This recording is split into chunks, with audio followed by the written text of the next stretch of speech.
Today, the Union-Tribune Editorial Board is joined by Stephen Houlahan, a candidate in the 48th Congressional District against the incumbent Darrell Issa. Stephen, thanks for taking the time today. Let's start with, why would you want this job, running against someone who remains a popular incumbent in the district? Well, yeah, that's a great question. Well, I've lived in this district my entire life. I've lived in the 48th, that was once the 50th. I grew up in Santee. I travel all over the 48th. I love to mountain bike and do all sorts of wonderful outdoor activities. And I believe that I can represent this area much better than the incumbent. Reason being is I know the area. I actually live in the district, which is a huge difference between me and the incumbent. And I really do love the area. I'm a former Santee City Council member. I served from 2016 to 2020. And Santee has a reputation for being a very red area. And I was able to be elected based on the issues, based on exploration of the issues, based on running on the issues. And I believe that gives me a huge opportunity in this district, because the incumbent basically is on the opposite side of just about every issue, whether it be against the Roe versus Wade decision, which is highly unpopular. I am a pro-choice candidate. I'm a registered nurse. I have been for 25 years. I believe that's hugely important.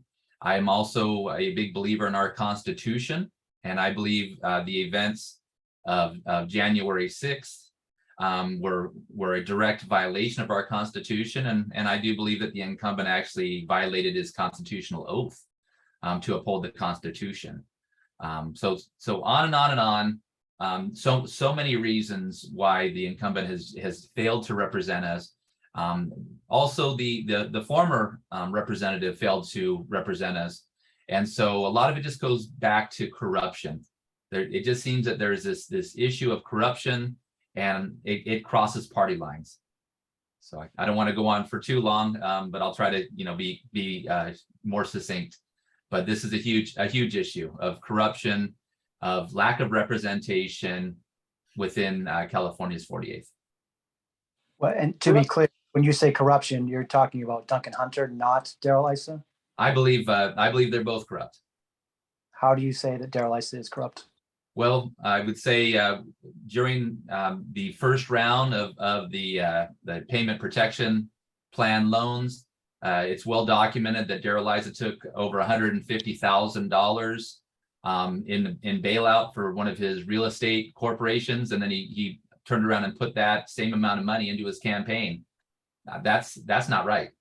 That's not right. So, doing these sorts of things and then crying foul and voting against providing that same sort of help for everybody else when there was the second round of coronavirus assistance was to be sent out to the individuals, he voted against that. So he took the money in the beginning, but then when it came time to help his constituents, he voted against it. So to be clear, are you saying that he took that money and funneled it to his campaign? Darrell Issa is a very wealthy person with far more than $150,000. Is there any evidence to back that up, that he took $150,000 for business and didn't use it for such? I don't know what his exact business practices are, but I know that he's got a long history of shady business practices. Let's talk about some of your background, some of your ideas. What do you see as the biggest challenge, both for the district and the nation at this moment? Well, for the nation, it's protecting our democracy. We are going in a bad direction as far as people are losing their ability to vote by being disenfranchised. I believe that we should not be disenfranchising voters. I believe that there is a component of radicalism that's occurring, especially in areas of where there's what is considered maybe conservatives, that maybe there's some misinformation, things of that nature. And so, and also that's an issue in California's 48th. During the beginning of the coronavirus epidemic, here in my hometown of Santee, an individual wore a KKK hood over to the Vons grocery store. He felt that emboldened. And that's a terrible reflection of this area and of our nation. Other individuals went to the Food for Less, and when they wore their masks, they put Nazi swastikas on their masks. And so not only is this issue of white nationalism a problem nationwide, but it's a problem here in the 48th. And it's always been a problem. And so I've always been willing to speak out against that. And so, I mean, this is a huge issue. And so I personally believe that disenfranchisement of voters is wrong. It goes against our Constitution. I believe in the equality of individuals of all nationalities, all creeds, all religions, gender, and sexual preference. And so right now it seems that there are some that might want to take away those rights from those individuals. That's a pretty powerful message. Why do you think it didn't resonate with the district in the primary where Darrell Issa outpulled you 2-1? I think it has to do with money, and it has to do with the fact that he's a 20-year incumbent and I'm a political newcomer to the congressional race. Unfortunately, the 48th has been seen as a lost cause to some, but I don't believe in such a thing. I don't believe that the 48th is a lost cause. I believe that there'll be a surge of Democrats that will vote in the midterm. I believe that there'll be a surge of no party preference voters that will also turn out, and they're going to be reasonable. And I also believe that many women who are registered as Republicans may choose not to vote for somebody who's trying to take away their rights to autonomy of their body. And so I believe that there is a possibility that the incumbent has vulnerabilities, and even based on his voting record. And so my job is to try to get that word out.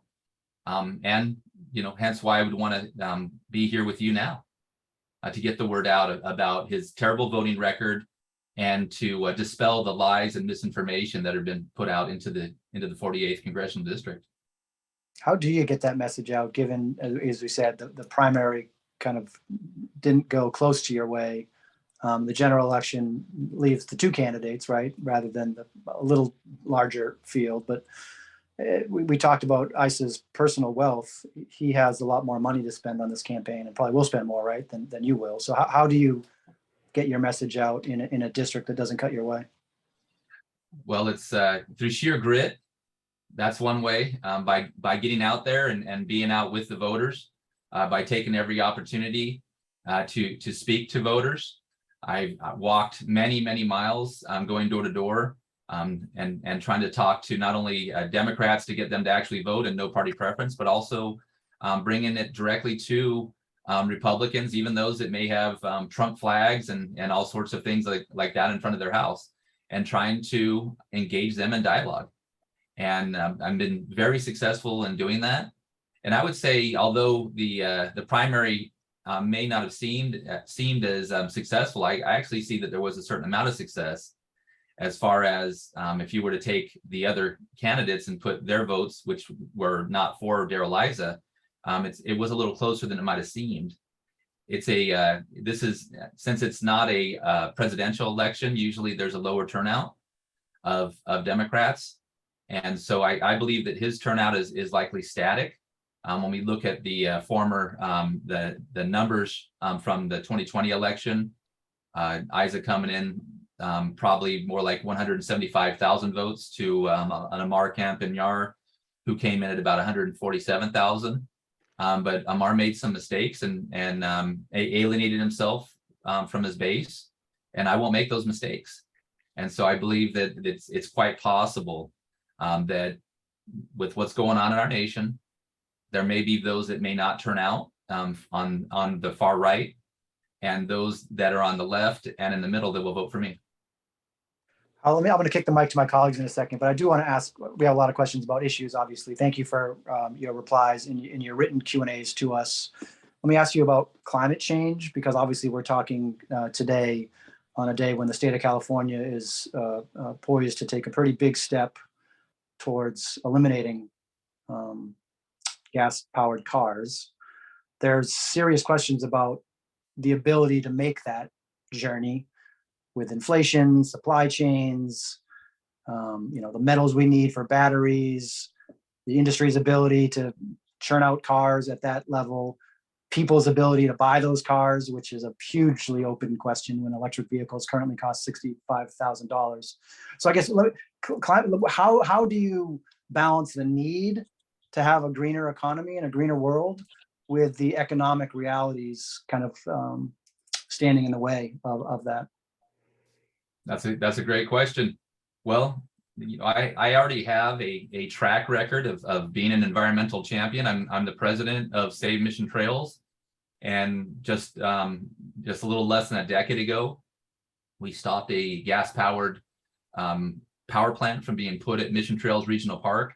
We were able to reach across the aisle to both the right and the left, and we stopped that infrastructure from being built, which was with $500 million of infrastructure that would have lasted well over 20 years. Fast forwarding a few years, there was a gas pipeline that there was a desire by Sempra yet again to increase fossil fuel infrastructure. It was the Rainbow to Mission Trails or Mission Valley gas pipeline. And again, we rose up, I led the charge. We stopped them from putting in that infrastructure. And with both of those infrastructure plans, there was lots of threats of, we couldn't do it, that we needed more gas, that we needed, that when the sun isn't up, then our electricity would run out. But it's just not true. And so what we've done is we've created inertia. In Santee, I went to all the school districts, and they put in solar in all the schools. To the colleges, they put in solar. We put in all the businesses, all of the homes. And so what you have to do is you have to create that inertia now. If we would have been doing these things back in the 80s when we first knew that we were heading towards these crises, we would be there. And so there's so much misinformation about, well, we just can't. It's not true. It actually creates economic prosperity when you do help people make that transition. So instead of putting in all the money into Sempra Energy into their shareholders, we help out individuals who are putting solar on rooftops. And so we also need to do the same as far as subsidizing electric vehicles, subsidizing electric vehicle charging stations, and stop subsidizing fossil fuel, destructive fossil fuel industries. And so we've been subsidizing them for as long as can be imagined. And so we absolutely can.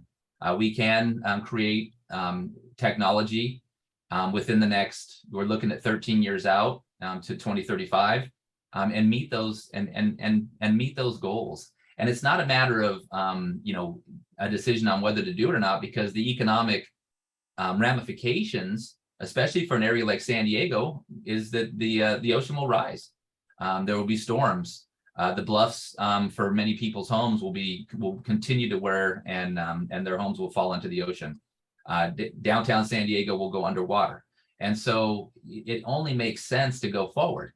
And so when you have people like Darrell Issa who are taking all their money from the fossil fuel industry, from the NRA, and doing all those things, which maybe they're not corrupt, but it's the wrong direction. And so we just have to continue to speak out for what's logical. And what's logical is we need to go in that direction. So it absolutely makes sense to me. Thank you.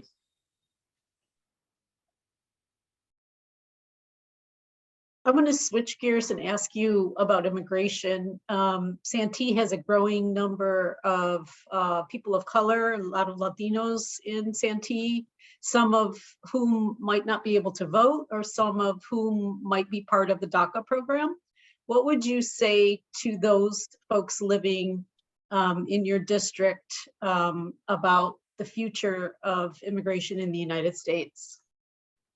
Great question. Well, my wife is Latina, and my child is a mixed race, and I absolutely support individuals of color, of all nationalities. And so immigration is really important. And so what happens is it gets made into a political issue. And I've lived in San Diego my entire life. The border has always had these issues. It's not something that just happened with one administration. This carries past all administrations. And you can't necessarily just build a wall. With a taller wall just means more trauma from the people that fall off of that wall. We have people they're coming here. They're not going to stop, and so we need to have programs that lead to successfully bringing them into our society. DACA, immediately we should move forward, and they should be made citizens. These individuals have been put into limbo for sometimes 20 years. They can't move forward in their lives. This is ridiculous. I would say, if you were to say, in Santee, which has a bad reputation, I'd say, stop fearing. You need to not be fearful. And you need to get behind people like myself who don't fear. And we need to stand up against them, against those that might want to take away your rights. We need a pathway to citizenship for individuals of course, like we have, people from, say, the Ukraine, they're often accepted right away because of their situation. But there's people from South America who are fleeing all sorts of other terrible situations that should be given the same opportunity. And so we need basically complete immigration reform. It makes sense, and it makes sense economically.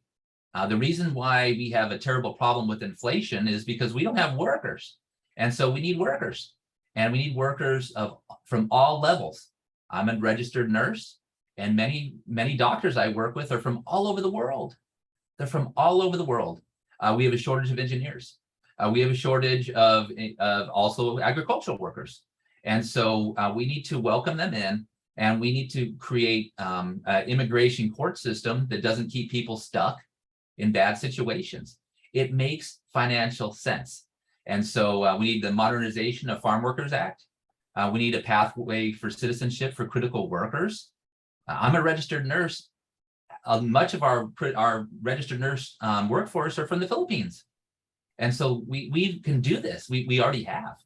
And so it's just a matter of stop politicizing it. People like Darrell Issa run down to the border, cry a foul, but he's been in there for 20 years and he's done nothing except make it an issue that's perpetuated. It's just a perpetual issue. And it also leads to racism. And that's another huge issue. So, holding brown, black, and indigenous people as and using racist dog whistles against them is simply wrong. It's immoral and it's inhuman. On the topic of guns, you spoke in your Q&A about wanting to ensure the right to bear arms, but also being willing to push for certain restrictions. So I'm wondering, how far would you be willing to go with restrictions on guns, and do you support an assault weapons ban? The thing about the Second Amendment is it talks about a well-regulated militia. And so selling a AR-15 to an 18-year-old, that is not the intent. And so absolutely, we should immediately stop selling submachine guns and automatic weapons to young people. This is ridiculous. And the carnage that's occurring at elementary schools is unacceptable. My son is 12 and he just went back to school, and I can't just stand by and allow this carnage to happen at elementary schools when there's a risk for my own son and all the boys that I've coached over the years, that their life could be at risk. And so when we had an assault weapons ban that was brought in the 90s, the numbers of mass shootings went down significantly. And so we need to do the right thing, and we need to stop selling military weapons into a civilian society. It's ridiculous.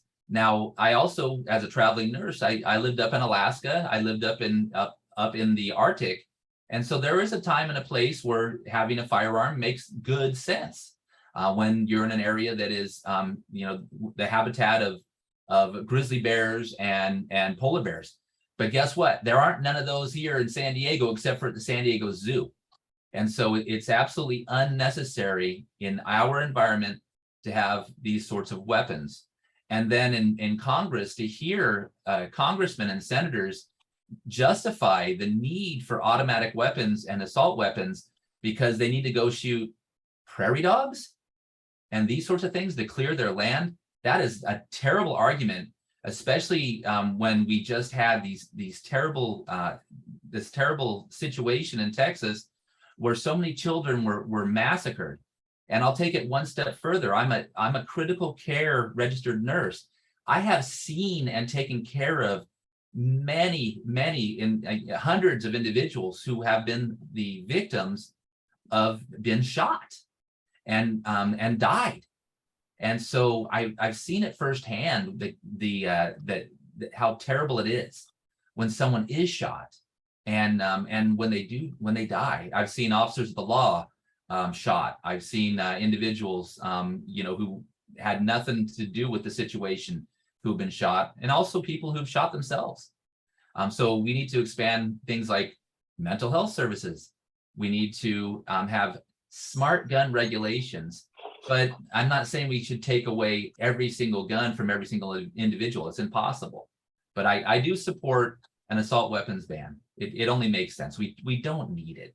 We don't need it. So I think that California, we could have laws across the nation that are similar to those that we have in California. Can I ask you a quick follow-up? You are a gun Yeah. owner. You are a gun owner. So I guess my question to you is, Yes. how do you balance Second Amendment rights with the need for gun safety? And then specifically, how old were you when you first bought a gun? Why did you buy a gun? And how do you think that has affected your perspective on this issue?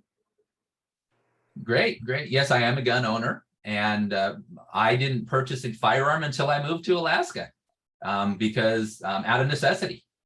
So I was living in Alaska. I was working in the Arctic in a place called Kotzebue, and so I wanted to travel freely. And so one of the recommendations that was given to me was that I should get a firearm. And so I did, so that I could travel freely in that area, because it's much different. It's a tribal area that's wide open. And so I did purchase a firearm. I learned how to use that firearm properly. I was mentored by others.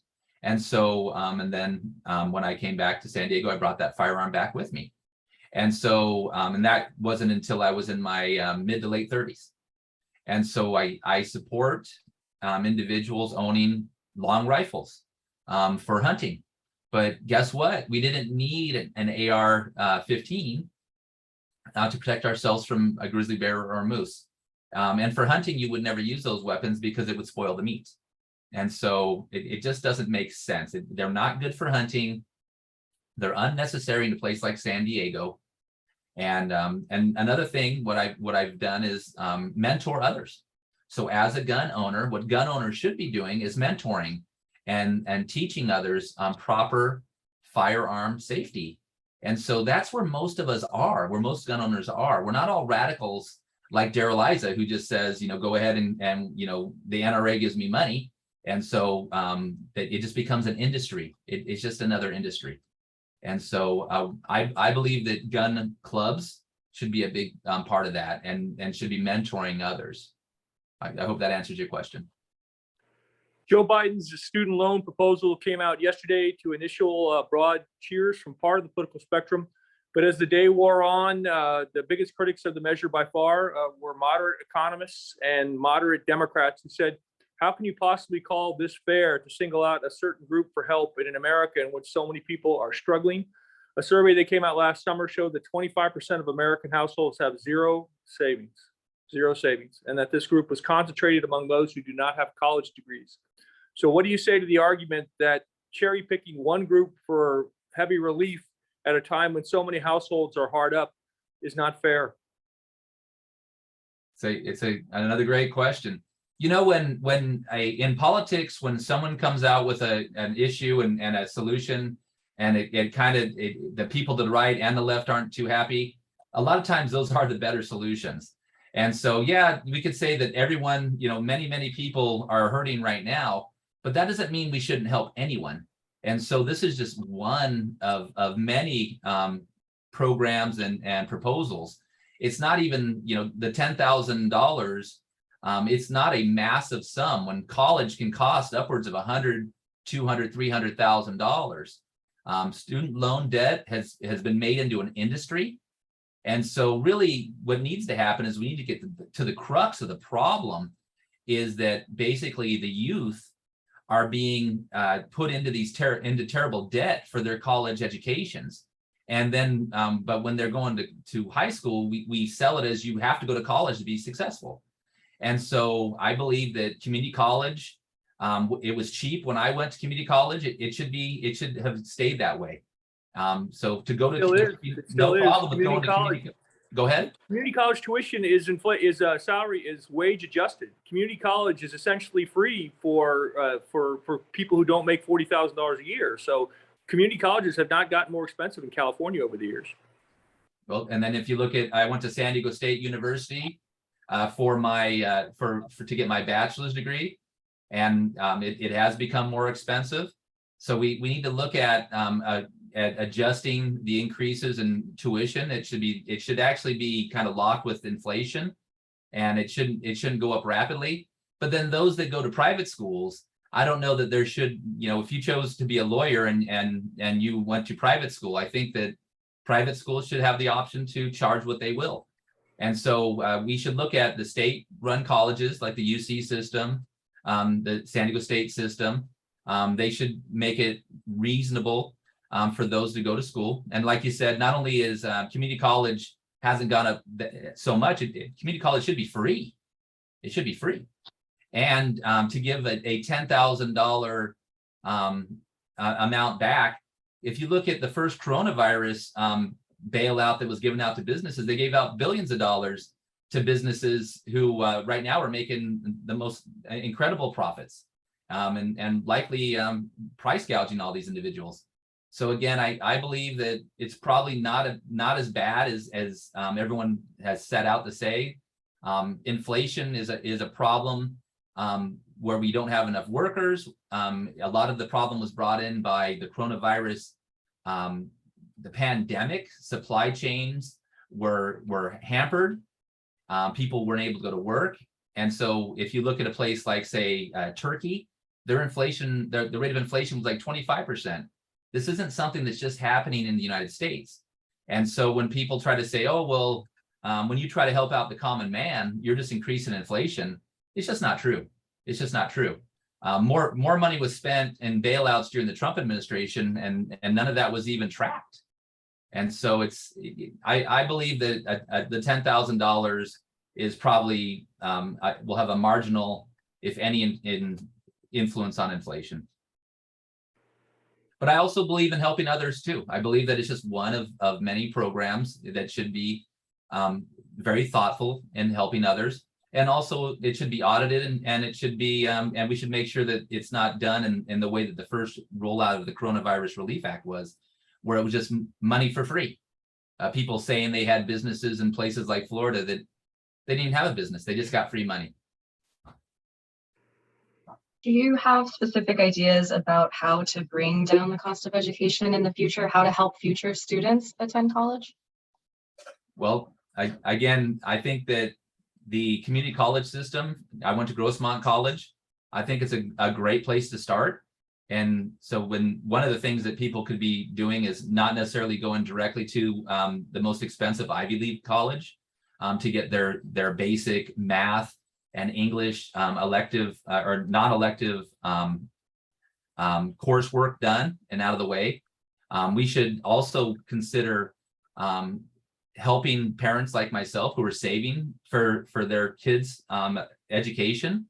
And so I have a revocable trust for my son that should be made, that should be a tax write-off. So when I'm saving for my son's education for the future, I should be able to potentially save on my taxes. At this time, you don't get to do such a thing.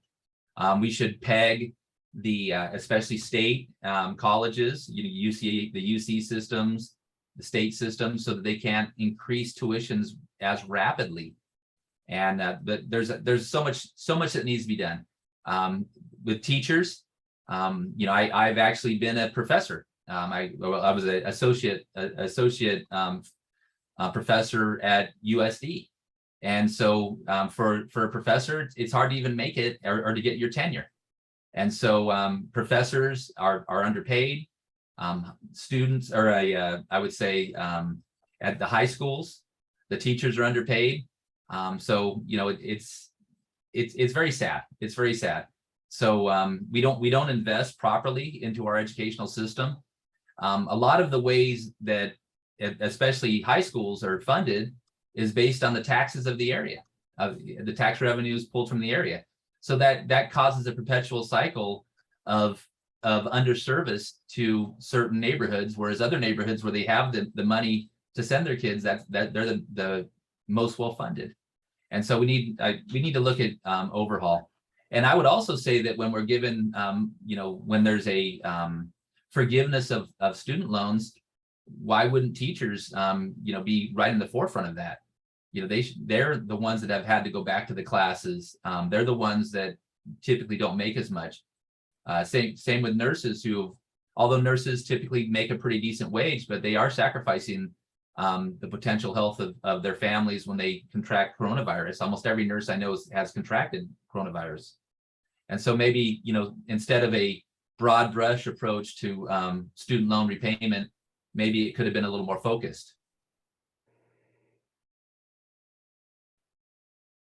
Going back to immigration, District 48 goes all the way to the border. What would be your position if Title 42 lifts up and we get to see,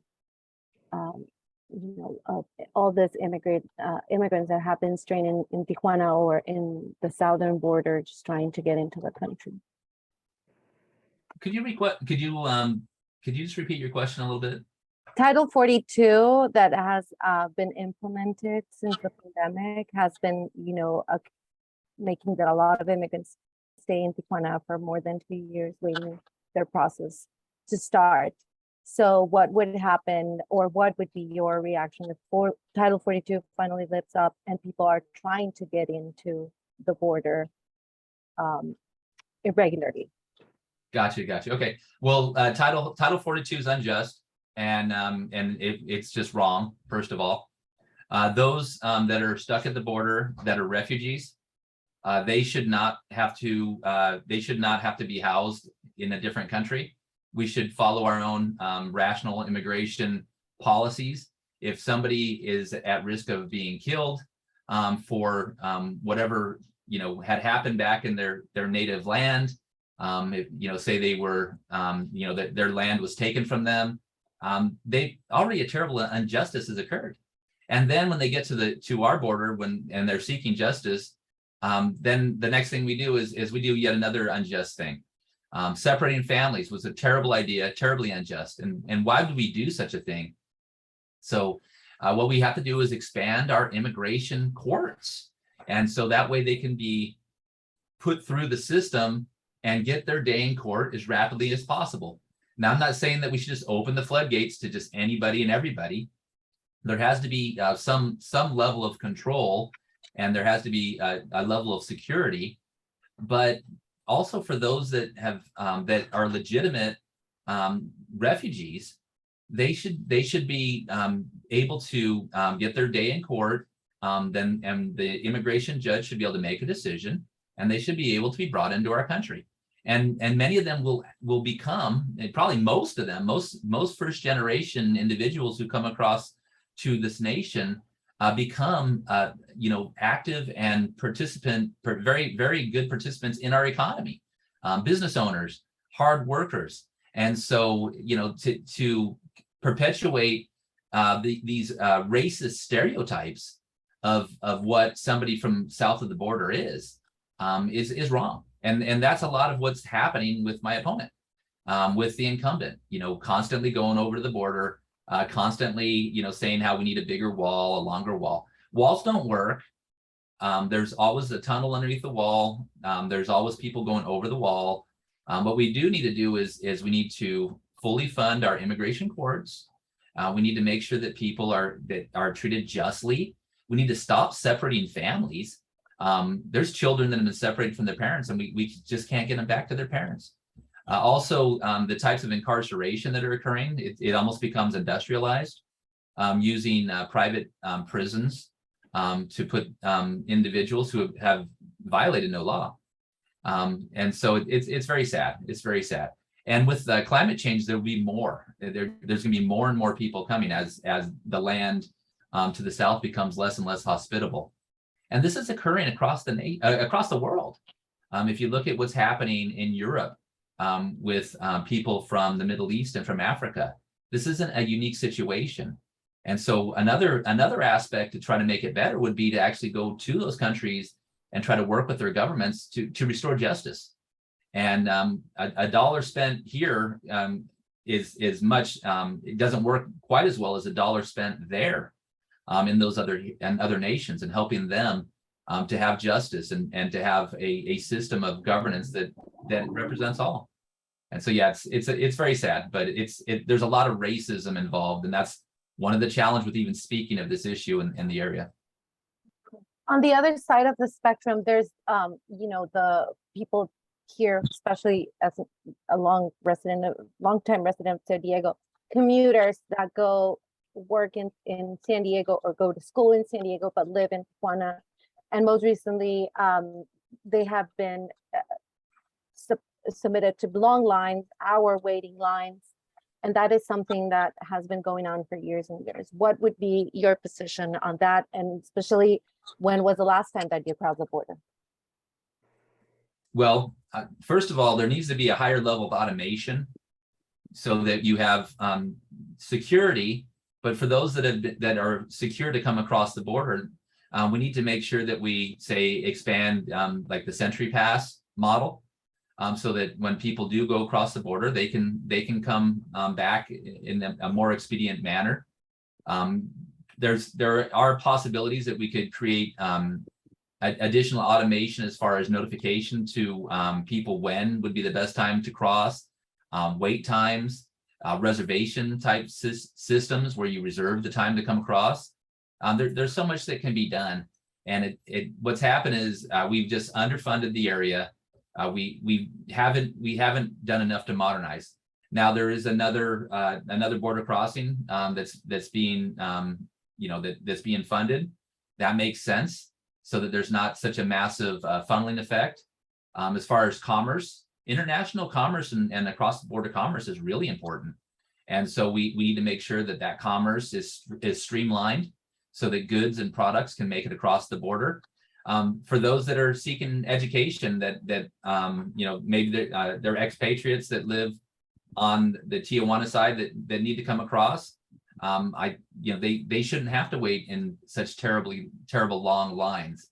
And so we need to fund the Border Patrol, and it shouldn't be a matter of just building walls. It should be a matter of manpower, which again it's better for your economy. And so that way those individuals are helping, to do the screening process. I have friends that are in the Border Patrol, and a lot of times what they're doing is spending a lot of their time out in the desert, helping people who are exposed to heat and that don't have enough water. And so it's kind of sad just to build a wall just to make people go further and further around it. As far as personally, I haven't gone across the border since COVID. Just because at one point there was a travel restriction. I do support things like the terminal in TJ with the bridge that leads across. I forget the actual name, but I think that makes perfect sense. That sort of thing makes sense. We should be building bridges, not walls. And so we need to decriminalize human beings.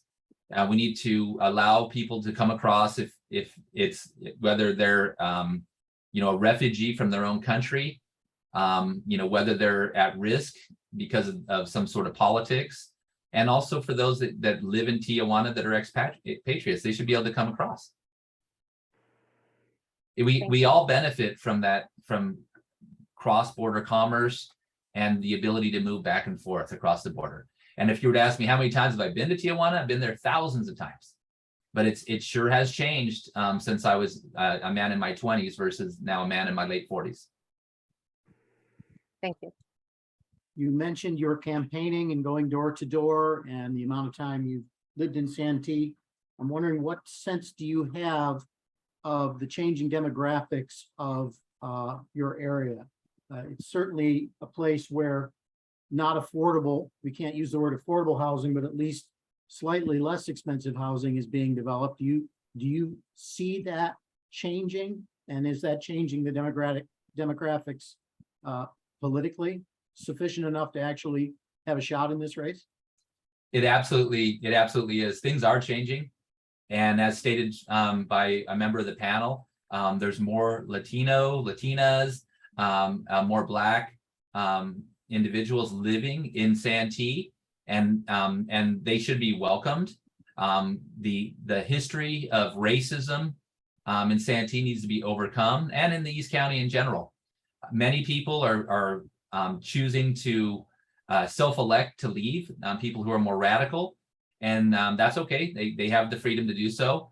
But also, a lot of people are coming from San Diego proper, from over in the city itself, and they're moving out here. And so the demographics are absolutely changing in the makeup of race and political ideologies. And so it's only a matter of time. And so when I first started getting into being an activist, I consider myself more of an activist than a politician.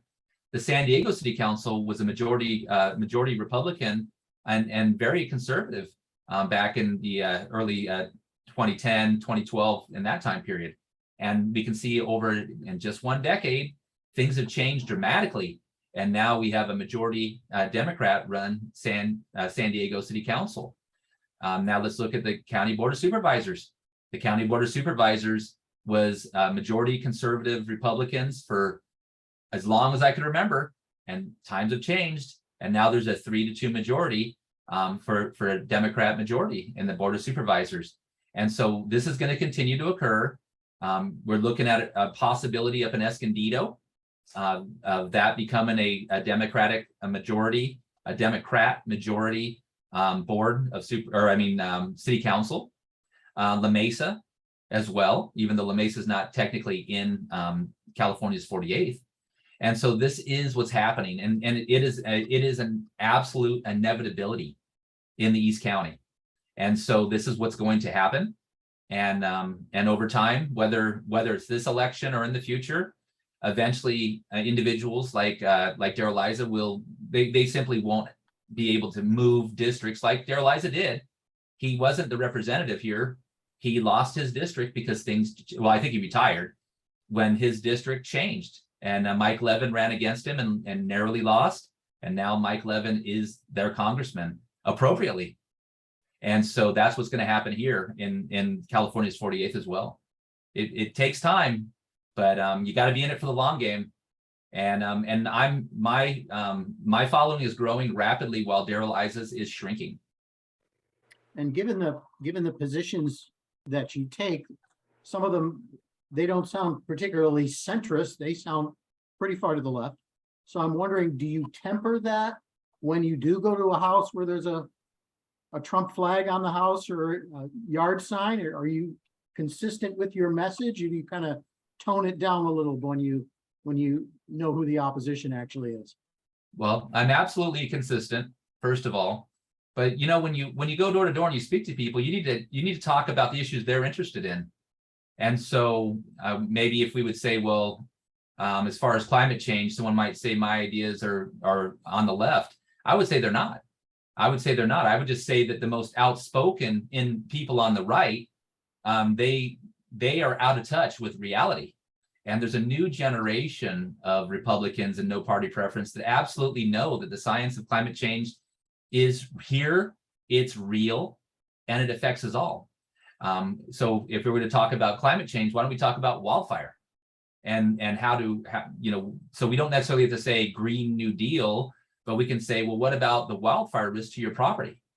And that gets people talking a little more than big buzzwords. And so what happens is people will say words like woke. They can't even describe what that is. So, or if we talk about freedom, well, everyone in the East County wants freedom, and California 48th. Well, when you're taking away a woman's right to choose, are you really helping her freedom? When you're trying to take away an individual's right to vote, are you really promoting freedom?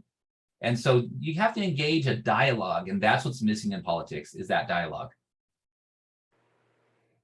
I wanted to ask you a little bit about the homeless situation. I mean, it's not just one area of the county anymore. It's all parts of the county. We're seeing homeless people living along the freeways and in library parking lots, and the situation just seems to be getting worse and worse. What are some of the ideas that you might have to try to alleviate the problem, not only in your district, but in the county? Great question. Great question. Well, first of all, we need to humanize the problem. Everybody those individuals who are homeless or unhoused, they are human beings, and they are not subhuman. And so we need to look at, well, what is the situation that led to them being there? And so as a registered nurse and with a critical care background, often we see individuals who are unhoused and at their worst when there's a life and death situation. When they experience exposure to heat or cold, or if they get disease, or if things happen where a complete breakdown in their situation, or they're assaulted and battered, and end up in traumatized. And so we need to look at, well, what are the issues? First thing we need to do is look at mental health. With the mental health of individuals who may be unable to work ever. As a young man, I worked in an area in Lakeside. It was called Friendship Manor, but now it's called Lakeside Special Care. And it was a place where people who had issues of schizophrenia, dementia, they are never going to work. They just can't. And so you need to find solutions for those people. You can't just turn them out on the street and send them to the riverbed. That is inhuman. And so that was, first of all, that was a bad move, and that goes back to the 80s. What about people who are using drugs? We need to be able to treat drug use and alcohol abuse not as a flaw in someone's personality. It's a medical issue. It's a medical issue, and we need to treat it as such. And we need to get rid of those stigmas on both mental health issues and issues of drug and alcohol abuse.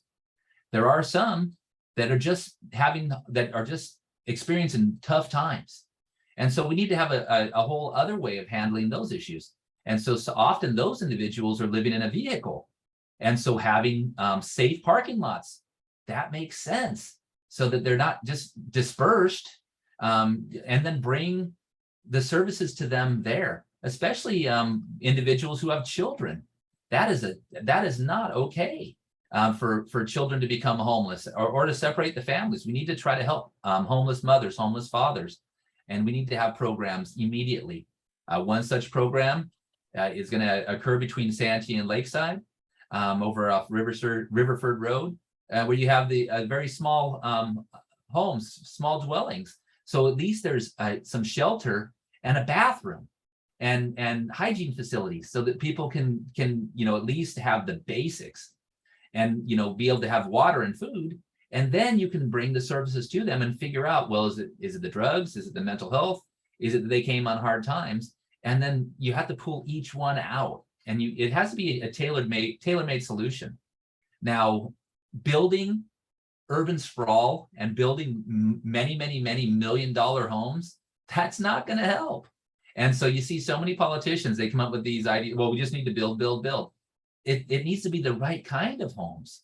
And so one of the things that I've championed, and it's been a challenge when I was on the Santee City Council, was inclusionary housing, so that when you do have a new development, that some of the dwellings, some of those homes are at or below market rate. It's not that you're subsidizing one person's home with another's.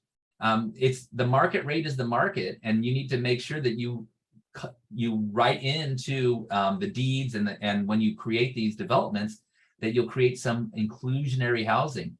And I tried to do that in Santee, and it was popular amongst the city council until the Building Industry Association got involved, and they said no, because it goes into their bottom line. And so you need to have the courage, and it's not always popular. maybe, you know, going against people like the Building Industry Association, Sempra. Maybe that's why I don't have as much money as Adair Eliza. Maybe because I'm willing to speak out against the NRA and giving machine guns to children is the reason why I can't get those endorsements and that money. But I'd rather do the right thing. And so, and over time, people that are speaking rationally and saying the things I'm saying, we will win. We will win. But getting back to the homeless issue, stop demonizing them. Don't, you know, in Santee, we had some children that assaulted, and I think they actually murdered a homeless person because of the stigma that is put upon the homeless. They're not subhuman, they're humans. And so give them the services, help them. And also we need to create housing that's appropriate for them. And you can't give a mentally ill person $1 million home out in suburban sprawl. That's not how it works. So you might need a group home environment for somebody where it's assisted living. And that way you can get them their psych meds. You need a rehab facility for somebody who is addicted to methamphetamine, fentanyl, etc. for treatment, get them back to where they need to be.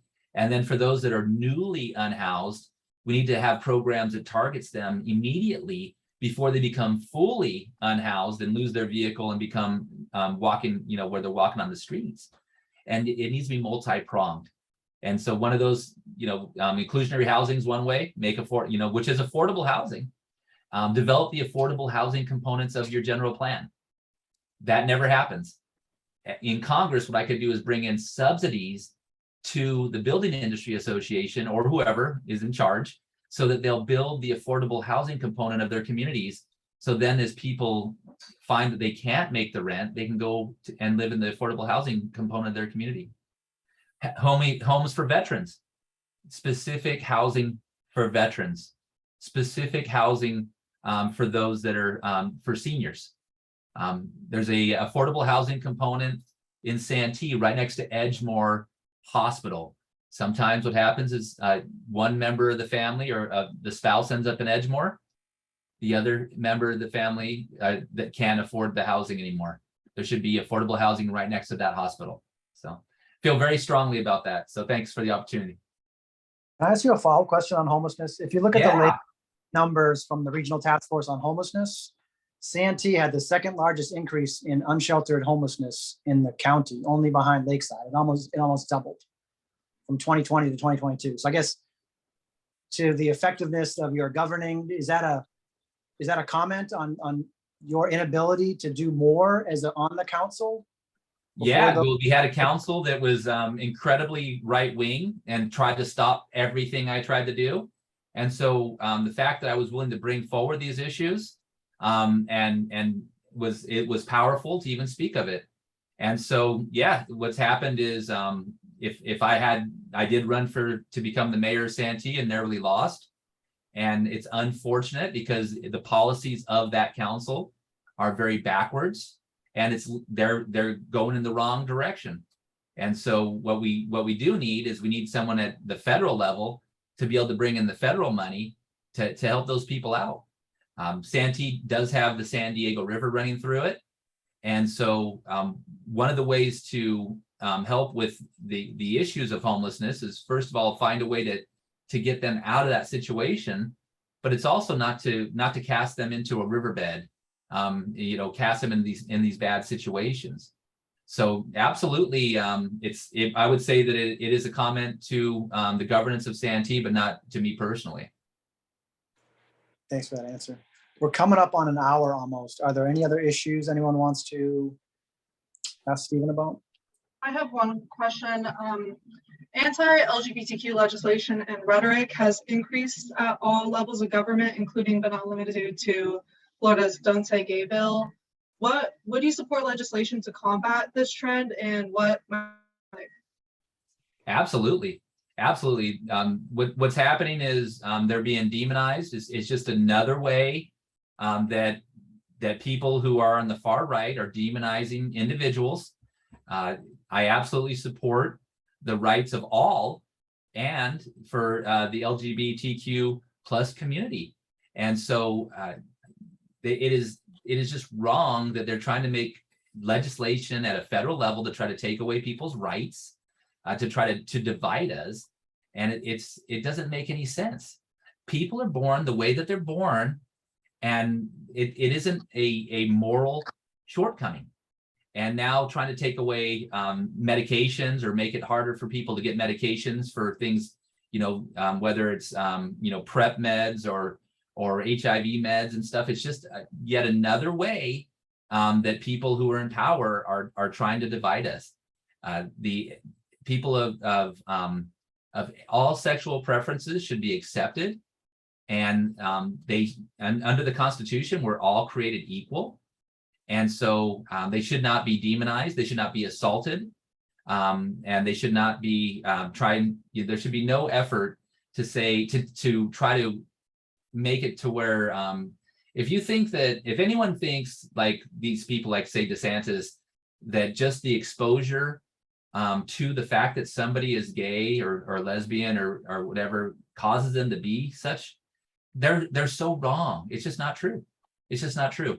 And so when, like, for instance, my son, we don't try to hide that there's gay people, and he knows that they are, that they're there, and it should just be part of just understanding how people are.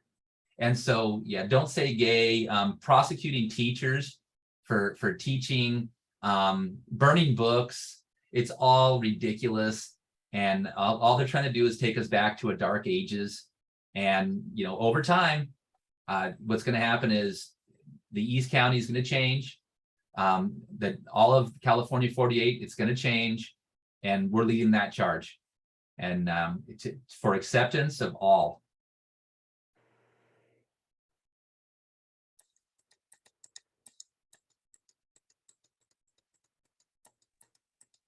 If anyone else has a question, just raise a hand or jump in. But let me just bring you back to this corruption allegation against ISA, because that's a pretty serious allegation that it sounds like you're making without any evidence or anything to support his misappropriation of those paycheck protection funds. Do you think he's corrupt? And you're saying that based on what evidence?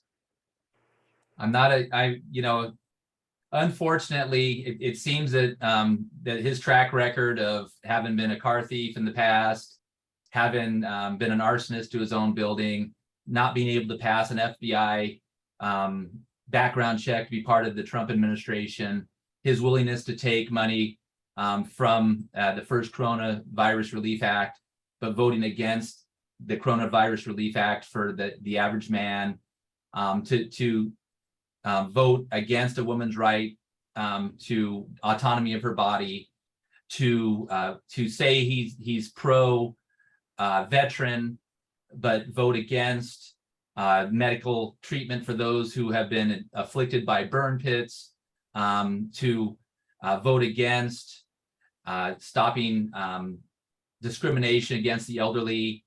I don't have every single piece of evidence you might need, but again, you're the journalists. You can go and figure that all out. And so he is not a good representative for this area, and he needs to be gone. And we need true representation. And he doesn't live in the district. He doesn't visit the district. He blows racist dog whistles. He courted racist organizations during the last election, organizations that absolutely do not like me, that despise me, that make threats against me.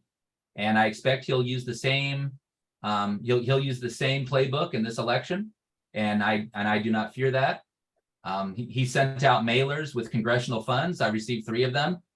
And so again, maybe it's not illegal, it's immoral. And he takes money from the lobbies, and he doesn't represent the people. I don't know how much more strongly I can place it. He is not a good representative. But to be clear on that, I'm asking you, do you have information you can send us proving he misspent? I don't. I know that I read an article yesterday by the Times of San Diego.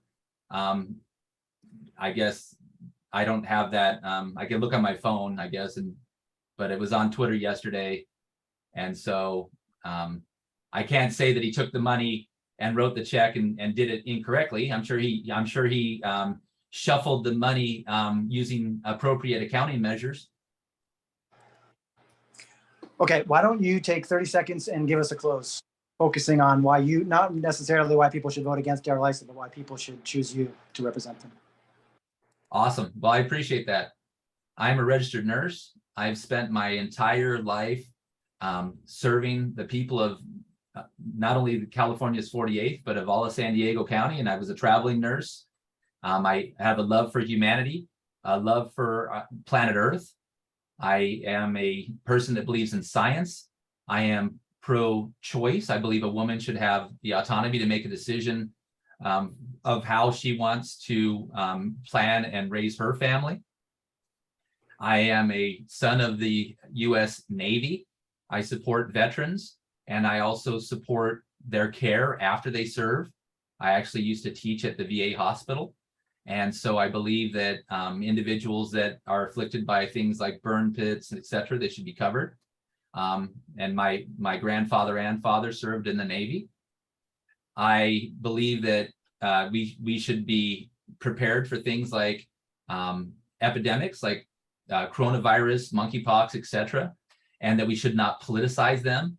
I think that we should follow the science and not demonize those that give us the best information on how to keep ourselves safe. I am a coach. I've coached soccer. I've coached baseball. I've actually spent time mentoring children for many, many years. I've been a climate activist. I've stopped over $1 billion worth of fossil fuel infrastructure that was unnecessary and saved ratepayers all that money. I've been outspoken against racism. Before George Floyd was murdered, I was on record at the Santee City Council, speaking out against racism, calling it out in my hometown of Santee. I marched with Black Lives Matter multiple times because it's the right thing to do. And so I do support the Second Amendment, but it ends at your front door. You don't need to go out into society fully armed in a civil society. This is not the Old West. And so I am the right choice for California's 48th. I am not an American oligarch like Darrell Issa, who's got millions of dollars to spend. I'm a nurse. I'm a working man, and I am the right choice. And people, if they do the research, they'll know. And I really appreciate having the time to speak before you. Thanks, Stephen. I appreciate your time today. If we have follow-up questions, we'll reach out. But thank you for spending an hour with us today. Absolutely. Reach out anytime. And I appreciate each one of you.